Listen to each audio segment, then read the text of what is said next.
Hi everyone, it's Brishti from our favorite page টুকটুকি। আজকে আমি একটি ক্যাপ পেইন্ট করব। এটি আমার ছোট বোনের জন্য। তাকে জোর করে নিরু করে দিয়েছি আর সে নিরু হয়ে বাইরে যেতে পারতেছে না, অনেক লজ্জা পাচ্ছে। তাই বাবাকে বলি একটা ক্যাপ কিনে দিতে, আর ক্যাপটা তার পছন্দ হয় না, যার জন্য ভাবি এই ক্যাপটার মধ্যে কিছুটা আর্ট করা যাক যেন তার পছন্দ হয়।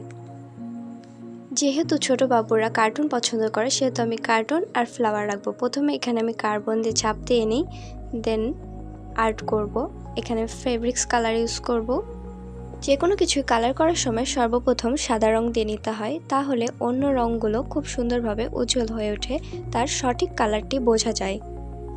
তবে এই প্রসেসটি শুধুমাত্র কাপড়ের ক্ষেত্রে প্রযোজ্য, বা কোনো গাঢ় কালারের কিছুর উপর যখন আমরা হালকা কালার কিছু পেইন্ট করতে যাই তখন এইটি করতে হয়। সাদা, হলুদ, হালকা মিষ্টি কালার, ঘিয়া কালার, এগুলো কালার সবসময় হালকা হয়ে থাকে, যার জন্য এখানে সাদা কালার ইউজ করতে হয় না। সেখানে আমরা সরাসরি যে কোনো কালার ইউজ করতে পারি। তবে অন্যান্য সকল ডিপ কিছুর উপর প্রথমে সাদা রং দিতে হয়, দেন কালার করতে হয়। ক্যাপের মধ্যে বেশি কিছু আঁকাইলে কিচিমিচি লাগবে, একটু জঙ্গল লাগবে, যার জন্য আমি হালকা কিছুই করার চেষ্টা করি।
ক্যাপটি পেইন্ট করা শেষে দেখতে ভালোই লাগতেছিল, মনে হচ্ছিল নিজের জন্য একটি তৈরি করে ফেলি। তবে ক্যাপ পরতে গেলে আমাকেও কি নেড়ু হতে হবে?